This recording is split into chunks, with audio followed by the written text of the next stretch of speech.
Bismillahirrahmanirrahim. Assalamualaikum warahmatullahi wabarakatuh.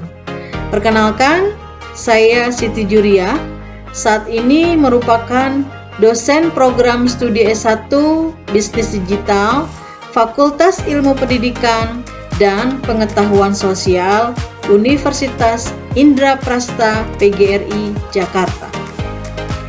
Pada kesempatan ini, saya akan memaparkan pernyataan diri dosen dalam unjuk kerja Tridharma Perguruan Tinggi, khususnya di bidang pengajaran pada mata kuliah yang saya ampu, yaitu mata kuliah Akuntansi Dasar dengan kode mata kuliah KK 32A 128 dengan bobot 3 SKS.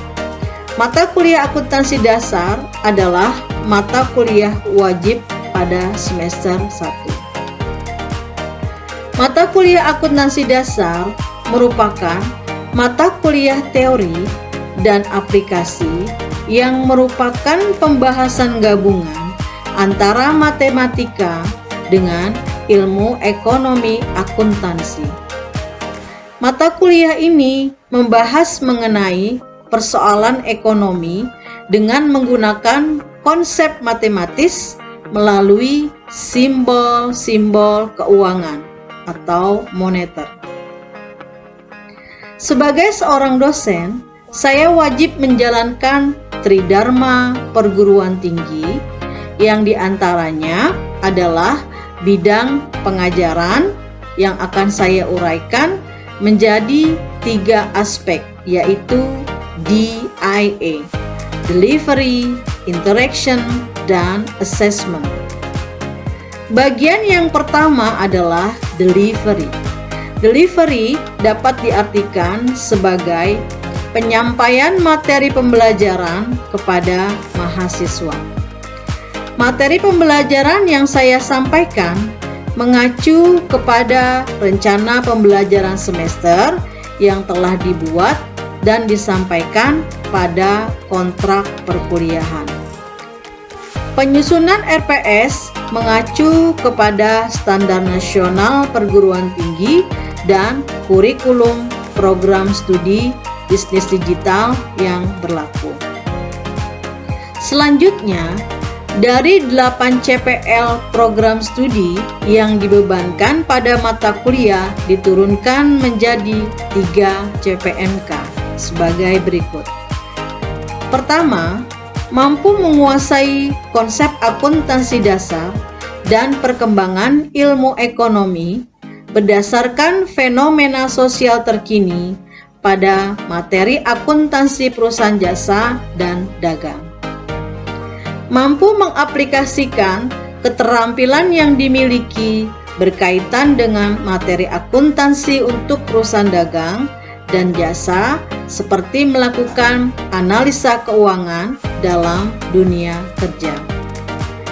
Mampu menganalisis permasalahan ekonomi berdasarkan hasil analisis informasi dan data yang didapat dari materi akuntansi untuk perusahaan jasa dan perusahaan dagang dengan baik dan bertanggung jawab sehingga mampu menunjukkan kinerja mandiri dan bermutu sesuai dengan norma yang berlaku.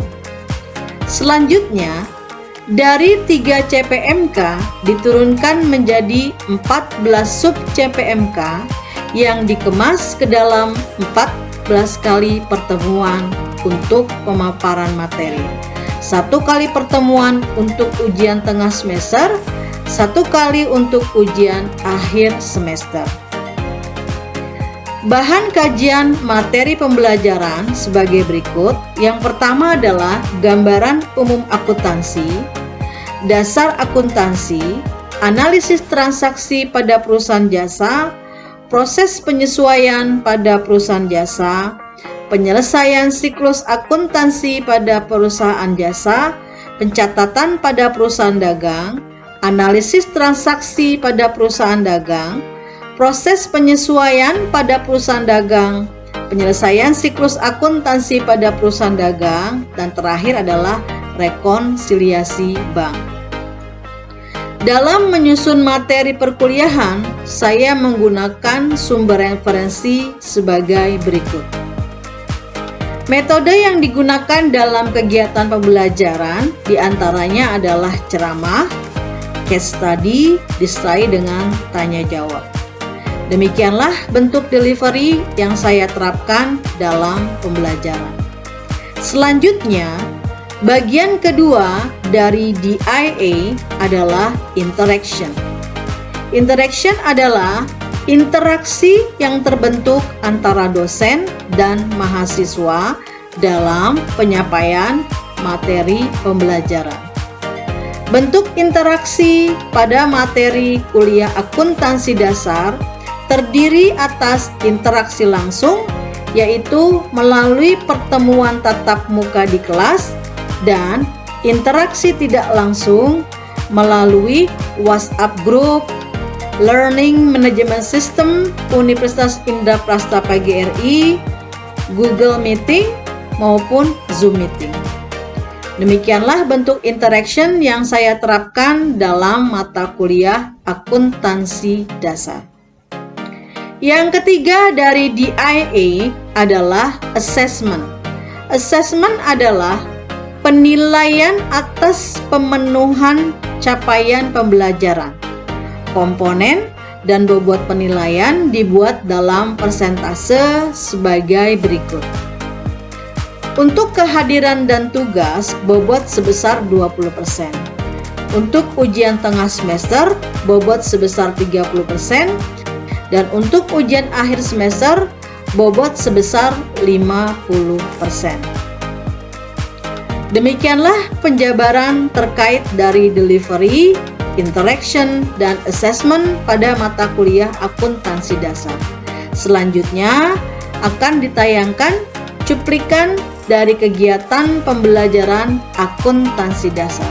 Selamat menyaksikan. Waalaikumsalam warahmatullahi wabarakatuh. Selamat pagi kelas F2E. Pagi, Bu. Apa kabarnya kalian pada hari ini? Alhamdulillah. Masih tetap semangat ya? Semangat, Bu. Baik, pada hari ini kita memasuki perkuliahan pekan ketiga, ya, dari mata kuliah akuntansi dasar. Pekan lalu terakhir kita mempelajari tentang persamaan dasar akuntansi. Hari ini kita akan melanjutkan dengan analisis transaksi yang terjadi di perusahaan jasa dengan menggunakan akun, ya, akun masing-masing. Baik, sebelum kita nanti mulai, ya, kita mesti tahu dulu, ya, aturan debit kredit, ya, untuk nanti kita lakukan pada saat kita melakukan analisis transaksi. Baik, ini materi yang tidak akan saya sampaikan. Alangkah baiknya sebelum kita memulai perkuliahan ini, kita awali dengan membaca doa. Semoga materi yang hari ini akan saya sampaikan kalian semua diberikan kemudahan untuk memahami. Berdoa menurut agama dan kepercayaan masing-masing dimulai.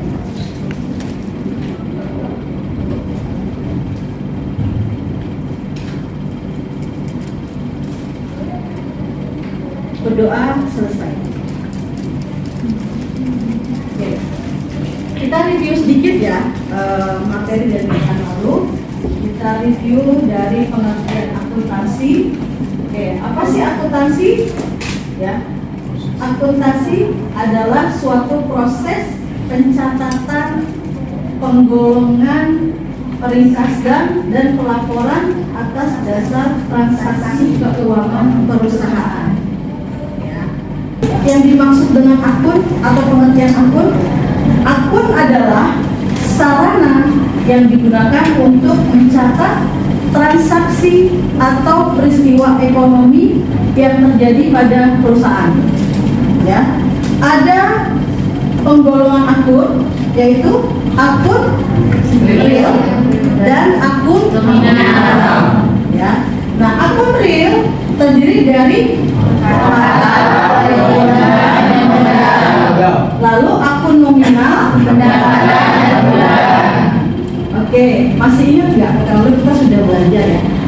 akun real itu masuknya kemana tuh nanti? Laporan apa? Laporan posisi keuangan. Neraca. Neraca. Ya, aset, kewajiban, modal itu masuknya ke neraca. Terus kalau akun nominal? Masih ingat harta nomor akunnya berapa? 1. Kewajiban?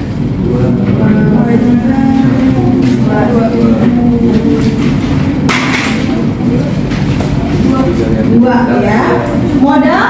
3. Pendapatan? 4. Beban? 5. Jadi itu urut ya. Harta adalah 1, kewajiban 2, modal 3, pendapatan 4 dan beban 5. Kita lihat masing-masing dari pengertian akunnya yang sudah digolongkan tadi menjadi 2. Akun real adalah akun-akun yang terdapat di dalam neraca yang sudah saya sampaikan ya. Seperti apa contohnya? Ada akun kas, piutang, kelengkapan, sewa dibayar di muka, asuransi dibayar di muka, ya, dan sebagainya. Nah, tiap akhir periode akun ini tidak ditutup, yang tidak ditutup, sehingga pada awal periode akun real akan memiliki saldo dari periode-periode yang sebelumnya. Ya, lanjut. Akun nominal. Akun-akun yang masuk di laporan laba rugi, yaitu tadi apa?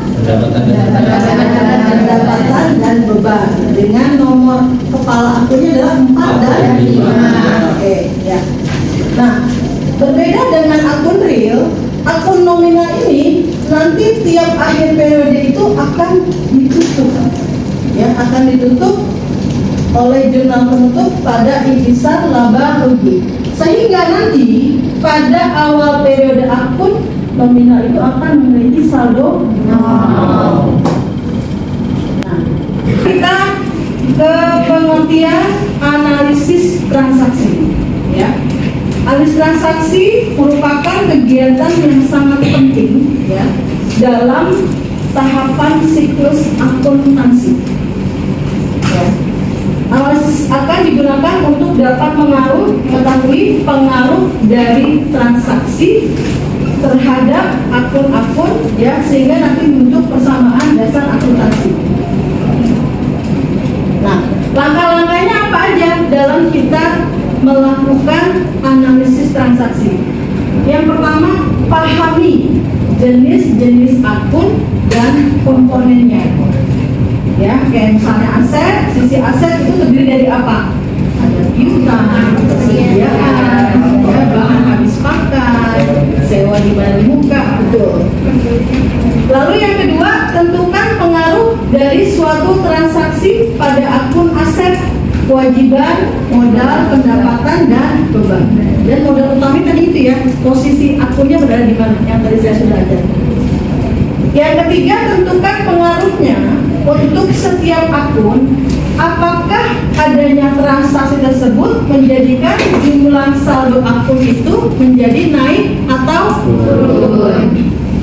Yang keempat, tulis kenaikan atau penurunan saldo atas akun tersebut di sebelah debit atau kredit. Oke.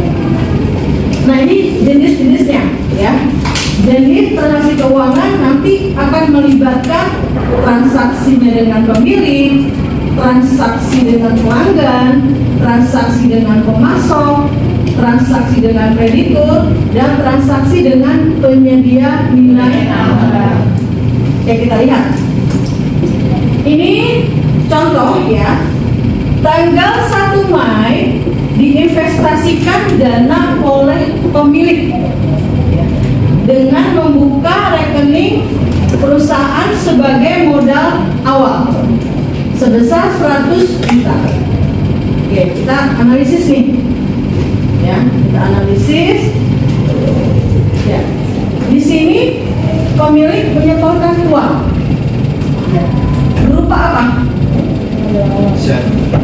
Aset atau kas, ya. Berupa kas.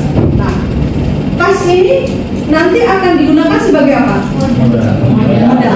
Berarti di sini ada 2 akun yang kita gunakan, yaitu akun kas dan modal. Oke, tadi masih ingat ya posisi saldo normal akun. Ya. Oke, baik. Kita lihat untuk pencatatan. Kas itu berada di posisi aset pertama ya. Oke. Kalau bertambah berada di debit. Nah, itu untuk kas. Nah, untuk akun modal berada di mana? Dari tengah ya. Dari tengah. Terbuka atau tertutup? Tertutup. Oke. Berarti untuk modal posisinya bertambah di debit. Ya, jadi sisi debitnya adalah 100 juta rupiah bertambah di debit untuk kas, lalu untuk modal bertambah di debit. Bisa dipahami? Bisa. Lanjut. Tanggal 2 Mei dibayar sewa ruangan oleh pemilik untuk kegiatan usaha sebesar 3 juta rupiah. Ada uang yang kita keluarkan nggak? Ada. Sebesar 3 juta. Oke, sebesar 3 juta. Untuk apa nih uang kita keluarkan? Sewa. Berarti ada beban sewa. Di sini di transaksi pada tanggal 2 ini ada 2 akun yang kita gunakan, yaitu kas dan beban sewa. Ya. Karena itu ada pengeluaran, berarti uang yang ada di perusahaan bertambah atau berkurang? Berkurang. Oke. Beban, ya. Beban itu nomor akunnya adalah tadi 5. Kalau bertambah di mana posisinya? Debit. Berarti beban sewa sebesar 3 juta rupiah berada di sisi debit. Kas yang berkurang sebesar 3 juta berada di kredit. Bagaimana untuk contoh soal kedua? Baik, lanjutkan. Yang ketiga, pada tanggal 3 Mei perusahaan membeli peralatan laundry ya sebesar 8.500.000 rupiah. Belinya dengan utang. Berarti uang kas tidak keluar ya? Iya. Yang bertambah apa tuh kalau kita utang? Bertambah utangnya. Tadi utang posisinya saldo normal akunnya di mana? Kalau bertambah di kredit. Berarti nanti utangnya bertambah. Ya, betul. Peralatannya juga bertambah. Berarti nanti pada tanggal 3 ini akun yang kita gunakan adalah peralatan dan utang usaha. Peralatan bertambah 8.500.000, utang usahanya juga bertambah ya sebesar 8.500.000. Oke. Kalau kita belajar akuntansi itu kalau kita nggak praktek sia-sia ya. Di sini sudah saya siapkan ada sekitar 10 transaksi. Ya. Hari ini kita coba ya. Udah disiapkan worksheetnya? Ya. Oke, baik. Silahkan kerjakan soal kita hari ini yang terjadi pada Pinto Finance Consultant dari perusahaan jasa ya. Periode akuntansinya adalah Februari 2024. Transaksi terjadi dari tanggal 1 dan tanggal 28. Oke, baik. Saya minta bantuannya untuk yang transaksi tanggal 1 Rehan, silakan.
tanggal 1 Februari, pemilik Pinto Finance Consultant menyetorkan uang pribadinya ke kas perusahaan. Ya, berarti ada akun apa aja nih di sini yang kita akan gunakan?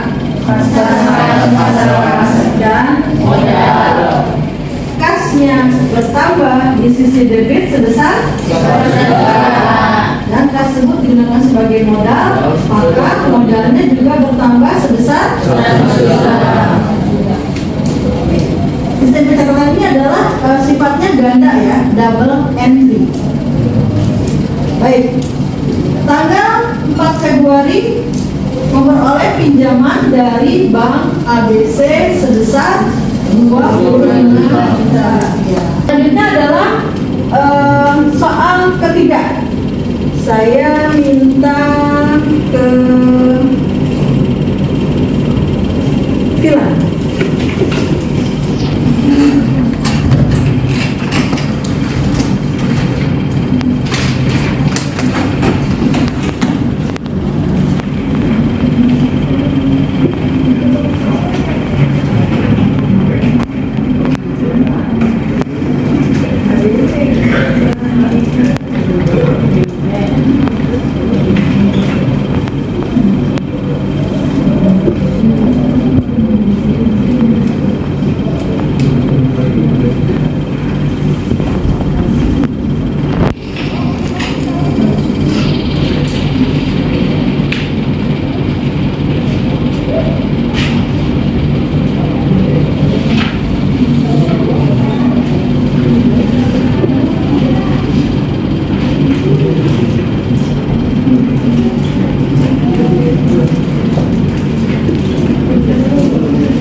Baik, terima kasih Johan.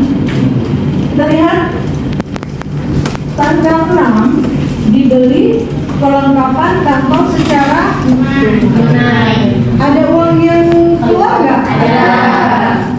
Sebesar? Oke, kita lihat.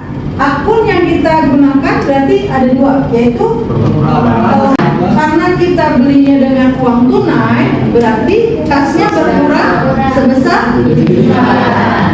Oke, baik. Soal keempat. Ada yang mau lanjut? Soal keempat? Ya, silakan.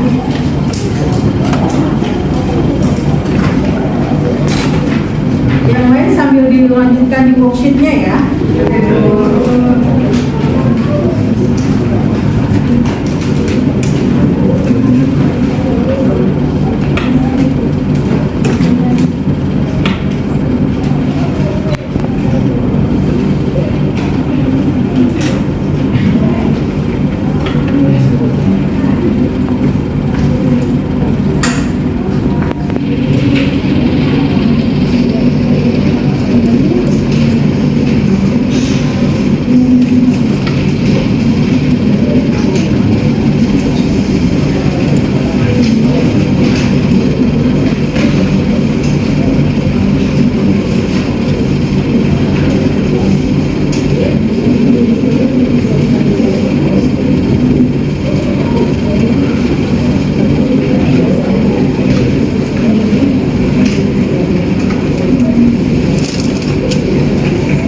Lanjutkan di worksheet-nya.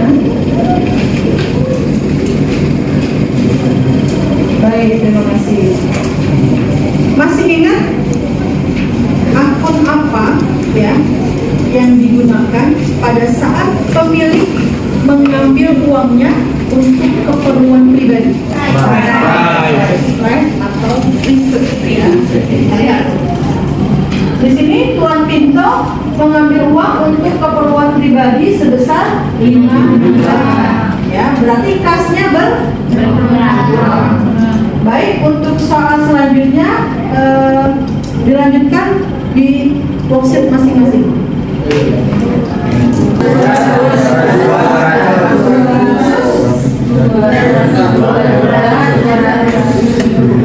Terus 20 juta. Baik, sudah paham semua ya? Paham ya?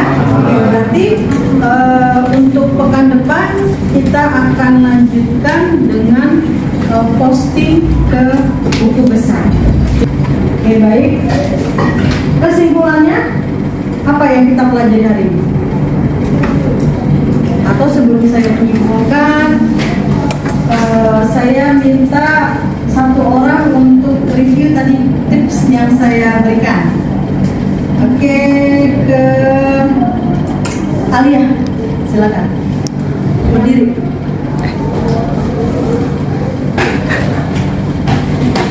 Tadi materi. Betul.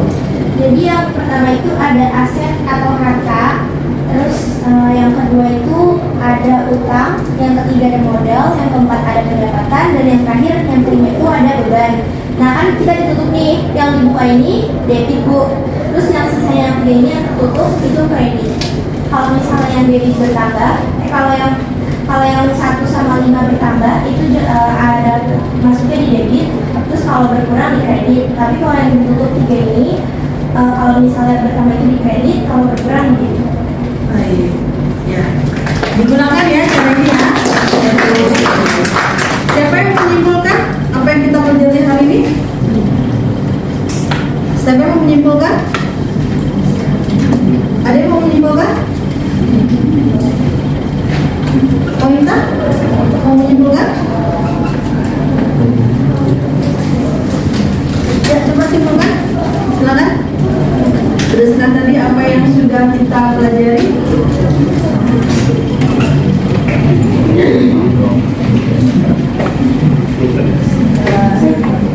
Saya akan menyimpulkan di akuntansi itu berarti kita mempunyai 5 akun, yaitu harta, utang, modal, pendapatan, dan beban.